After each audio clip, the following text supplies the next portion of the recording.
Hi. മണി management എങ്ങനെ പഠിക്കാം എന്നൊരു ചോദ്യം വളരെ പ്രസക്തമാണ്.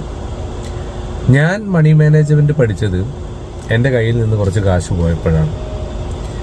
നമ്മളെ സംബന്ധിച്ചിടത്തോളം മണി മാനേജ്മെന്റ് പഠിക്കാൻ ഏറ്റവും പ്രധാനപ്പെട്ട വഴി എന്ന് പറയുന്നത് നമ്മളെ ചെലവുകൾ, നമ്മളെ വരവും ഇവ തമ്മിലുള്ള കൃത്യമായിട്ടുള്ള അനുപാതം, അത് ഏതൊക്കെ മേഖലയിലാണ് നമുക്ക് ചെലവുകൾ വരുന്നത് എന്ന ഒരു തോട്ട് നമ്മുടെ ബ്രെയിനിൽ ഉണ്ടാവണം. എന്നാൽ മാത്രമാണ് നമുക്കിത് മാനേജ് ചെയ്യാൻ സാധിക്കുക. ഇതിന്റെ മറ്റൊരു പ്രശ്നം, അപ്പൊ എക്സ്പെൻസ് കൂടുന്നു എന്ന് പേടിച്ച് എക്സ്പെൻസ് ചുരുക്കുന്നത് മാത്രം ഒരു മണി മാനേജ്മെന്റ് അല്ല. ആ സമയത്ത് നമ്മളെ വരുമാനം കൂട്ടാനുള്ള ഒരു പ്രവണതയും കൂടി നമുക്ക് ഉണ്ടാവണം.